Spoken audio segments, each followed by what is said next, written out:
fellow travelers, and welcome to another episode of the Traverse the Stars podcast, third season. Hi, my loyal listeners. Thank you for your continued support. It's an amazing episode because Dallas Dupree Young boards the mothership to discuss Cobra Kai on Netflix. Now, come aboard as we go traversing the stars. Hi, Mr. Young. Thank you so much for coming to Traverse the Stars podcast. Thank you so much for having me. I really appreciate it. Totally my pleasure. So, I always start off with a question of inspiration. So, inspire your love for acting and who your earliest influences. Okay. My earliest influences, and this can be anything, right? This could be acting and non-acting. Sure. Yeah, so for acting, my earliest influences would be Denzel Washington. Whenever I started watching movies like John Q and American Gangster, I always just watched the way he embodied every single character, and he had so much strength in all of his performances. It really made me fall in love with all of his work. And then for influences outside of acting would be my dad.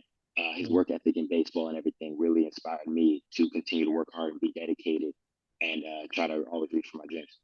I didn't know your father played baseball. Professional, major league. Yes, sir. He did play for the Major League for 15 years, and now he's a Major League Baseball coach for the Anaheim Angels.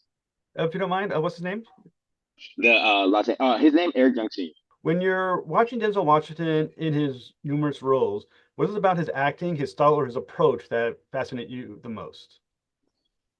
Ooh, I think it's the way he's vulnerable in every single project, but it's his authenticity that really Mm, gets me. Like his emotional maturity in every single project, it really showcases and how he knows how to take the little moments and the subtle moments and make mm. them into incredible masterpieces. Like he does not. I know one of his famous saying was always less is more, and that is really showcased through every single one of his performances.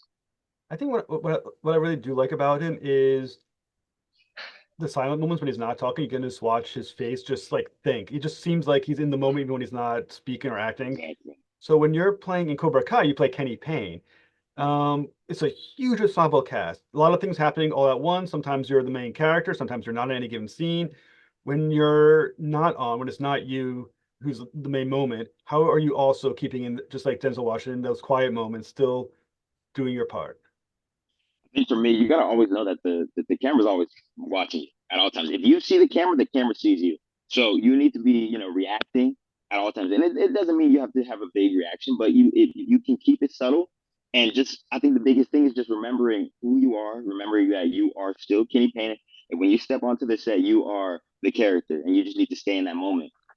Because if you don't, then they're gonna be like, you got to stay in the moment. You know what I'm saying? So for me, the biggest thing too is just listening to all the cast members, especially if I'm present in the scene. Just making sure I'm always reacting, always listening to what they're saying. And as an actor, obviously, there's a competitive spirit there. When you're once again in the ensemble, even when it's not you at the moment, the focus, is there part of you that still wants to try to grab the scene? They talk about like the scene grabbers, like in the background, or is it? Are you able to set yourself aside and be like, just react? These are the characters who are primary right now. Yeah, yeah. For me personally, no, that's not really how I take the projects and everything. At the end of the day, it's a community. We're a village. We're all trying to get the job done and get it out to the fans as soon as possible. And any way that the writers have it written, we're gonna trust them at all times. And if we want to challenge them on anything that we don't feel comfortable with or anything that we feel could be changed, we always have conversations with them because they're so open to a discussion. But yeah, no, it's never a competitive nature within the cast. We are all trying to put our best foot forward, and if we're just sitting there reacting, then that's the way we're gonna do it. Now, once again, being Cobra Kai, you weren't there obviously in the first season. When you earned the role of Kenny, were you already aware of Cobra Kai, and what did you know about it? Yeah, so I was aware of it a little bit.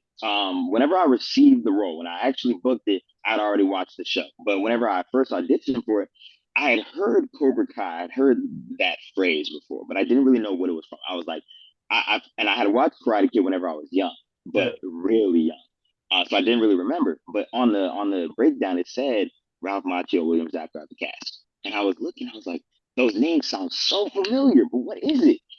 And then by the time I booked the role, it had just aired on Netflix for season three, and I watched all of them. I binged everything. I was like, oh, this show is dope. And then I think about a year later, my show actually aired, or my Now, season. Well, I mean, everyone who knows Cobra Kai, the first thing you think is karate, martial arts karate. Now, was that something you already were steeped in before you got the role, or is that something you had to learn on the fly? How steeped in martial art world were you at that moment? Yeah, so I didn't really have too much martial arts experience. I did martial arts, taekwondo to be specific, whenever I was about 5 years old. I did it for 3 years, but then I decided to focus on football and baseball. So it was honestly like muscle memory for me. But I had to take it back from all the way whenever I was younger.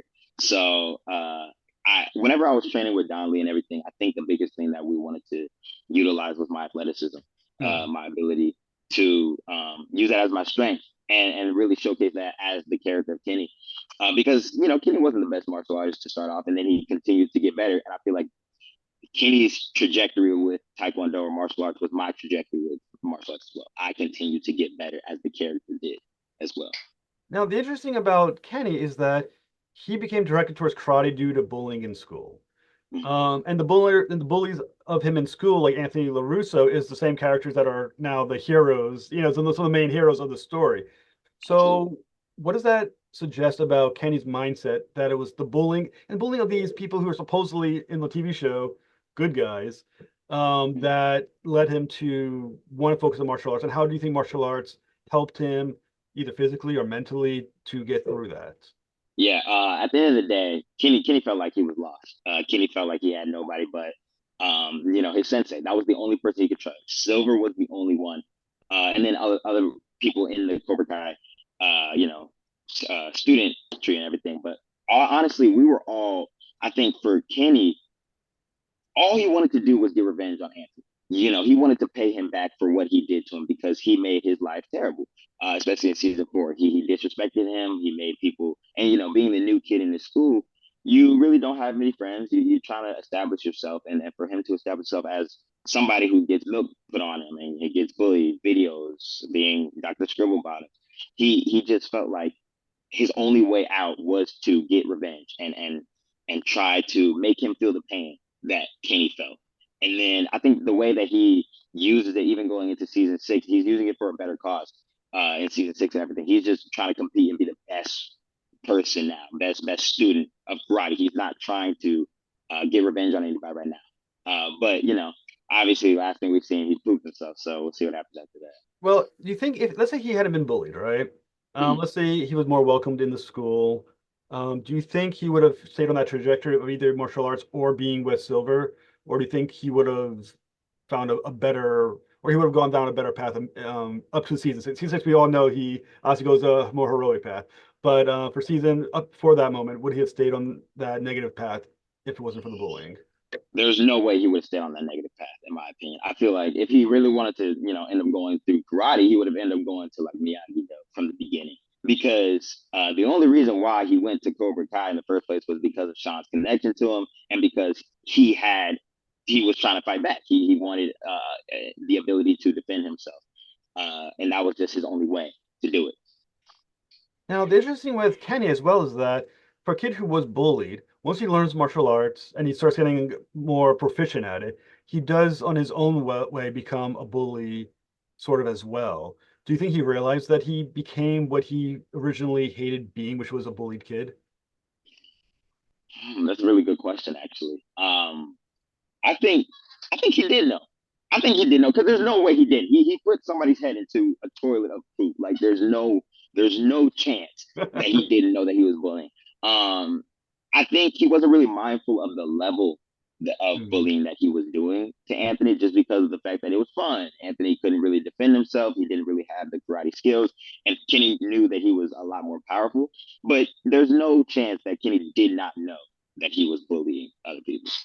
Now, at the end of season 5, when he turns on Silver and he walks away from that Cobra Kai, Mm. Um, was it because he knew Silver was a cheat? Was it because he finally realized what his friends were like in reality? Was it the dedication he saw in the Miyagi-Do people that he's realized they had a better connection with each other? What do you think was the main trigger for him to walk away? Ooh, that's a really good question too. Now you're really making me think about character backstory. I love it. In that moment, in my personal opinion, I believe that after Silver betrayed him and obviously he's been teaching the way of the fist and a certain method to karate for such a long time that we all gained to trust. And for him to be a cheater, for him to lie about winning the All Valley, that's the biggest tournament that everybody has wanted to win. There's no way for you not to walk away from that. I think that was Kenny's mindset in that moment. It was just that, and you can't really trust if any of their relationship was real at that moment. You would think that everything was fake, everything was just a facade for you to continue to pay off refs and lie, and for us to win battles that we really didn't deserve. And then the other factor to that was Robbie was right. Robbie was simply right, and he had to walk away from it. I think Kenny didn't want to admit it, but he had to walk away from that because uh, Robbie was right at the end of the day. Now, going from an antagonist in the story and with Cobra Kai to going to a hero in Miyagi-Do, people, I mean, I might be reading too much into these things, but people talk about karate being like a language as well, and how you interpret it is part of who you are, right? Now, when you change from being the antagonist to a protagonist, does the fighting change for him as well? Is it a different mindset in how you approach how the character would approach that? Yeah, there's a completely different mindset in my opinion because of the fact that you're not as aggressive. Even though you want to win, you want to compete. Uh, your reason behind all of your moves are a little bit different. You know, back in season 5, all of my facial expressions were always anger. All of my moves, my physical attributes, everything that I did, it was just arranged with how enraged I was. Even my fight with Hawk, the entire time I'm attacking him, I'm being so aggressive. Whenever I go to Miyagi Do, I feel like it's a little more controlled. I'm starting to learn his philosophy and the ideology behind Miyagi Do. So I'm not as aggressive. I'm not trying to take somebody's head off at the end of the day. I think, I mean, Kenny Payne goes through such a good character arc. I think I really appreciate it. Mm. And I think one of the interesting thing is that you get a sense of his goals in Cobra Kai. This is how I read into it, and I read into sometimes too deeply into things. Was his goal in Cobra Kai was to never be bullied again. He learns martial arts, so he never gets bullied ever again. That's his primary goal. In Right. Miyagi Do, what is his primary goal? And Miyagi Do, his primary goal is to be the best fighter that Miyagi Do has ever seen. He's taking the words of Silver, even though this was back in season 5. You remember when he said that, they had their time in the sun. Now it's your time. Hmm. All he's trying to do is make it to the Sekai Taikai, and he wants the world to see his talent. And he wants to showcase that he's not the bully that he once was. He's just a competitive fighter that wants to win for his team. So I think his biggest motivation is just being the number one fighter that Miyagi Do has seen. How does he feel about being on the same team as Anthony DeRusso? I think that dynamic is so interesting because I feel like with their connection at this moment, they don't know where they are as Hmm. far as are we cool or are we still enemies? So it's kind of that middle ground. He's not really hating on Anthony. He's not trying to kill him or anything. He's just in an interesting state where I don't know if we're on good terms or not. 'Cause as someone who, when I was in high school and junior high, I was bullied. So I know it is to be on that side of things. It's really hard to forgive the bully. I mean, it's something Yeah, that kind of sticks with you.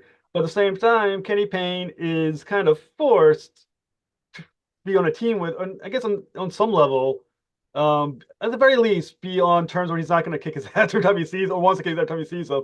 That would exactly, be a terrible, a hard mindset to get for him to stay with it, which is this guy is not my enemy anymore. We're on we're on equal terms now. exactly. Um, does how does think he feels about his actions, Kenny's actions when he was being a bully himself? Do you think at this point now he's learned to regret it? Can he do anything to undo what happened in the past? Mm. Kenny definitely regrets it. Kenny definitely regrets it. You can see that he regrets it whenever he looks at Anthony in the at the beginning of the show. Whenever I'm introduced into season 6, there's so much shame and regret and pain in his face, and it just showcases that he feels bad. He feels bad for all his doings. He feels bad for being such an enemy to everybody. But now he just doesn't know his place in high school. He doesn't know his place with other characters, and he's just kind of alone and by himself. Now, I know we can't ruin what's going to happen in part two, but let me ask this question. How easy would it be for Kenny to slip back into his old ways. Is that something that's totally over with him? Is there part of him that can, if things don't go well with some of his team, that he's already has awkward, not awkward, but uncomfortable relationships with? How easy would it be to fall back into old ways? I feel like there's a big chance he could fall back as always. Just because you're thinking about in real life, if somebody force another person to crap on themselves in front of all of their friends, get embarrassed in front of the world, probably people are making memes, people are disrespecting them, and you literally are alone in this moment, you are embarrassed.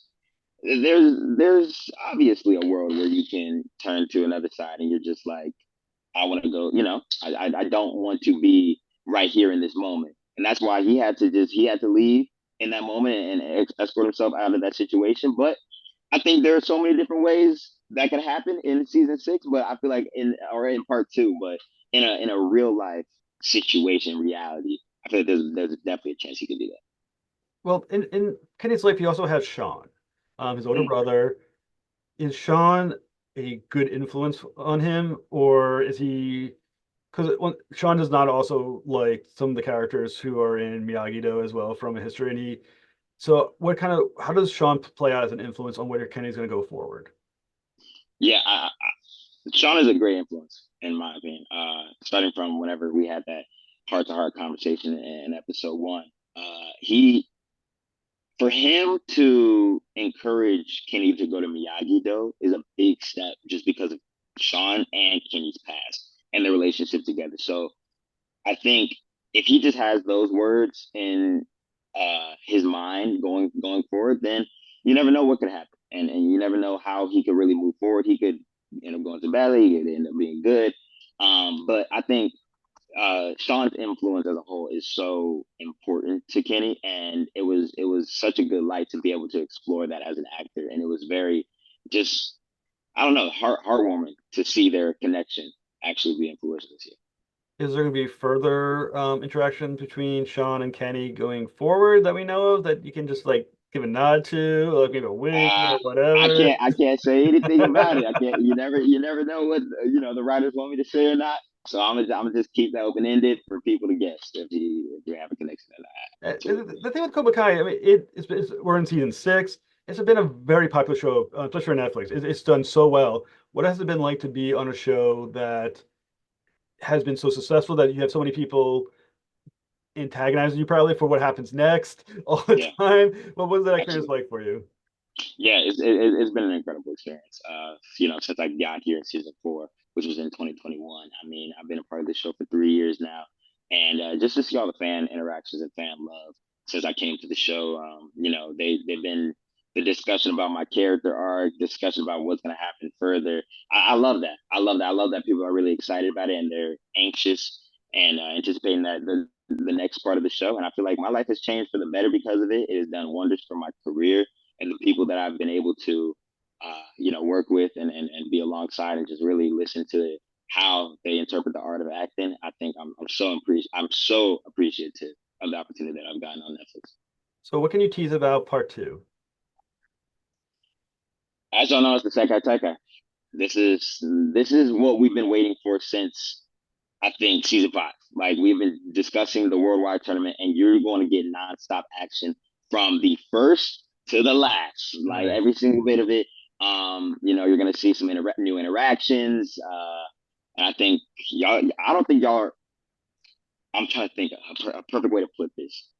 Expect the unexpected. Okay. Expect the unexpected. Y'all are going to be shook at the end of the day. Well, Mr. Yang, I'm totally looking forward to part 2 of Cobra Kai. Thank you so much for coming on the show. It's been an absolute honor, sir. Thank you so much. I really appreciate it. Have a good night. All right, you take care of yourself. Thanks for listening to another episode of the Versus Stars podcast. Please help me battle the algorithms by liking and subscribing. Please return for the next episode when Charlotte Kirk boards a mothership to discuss the film Duchess. Till next voyage, travel on.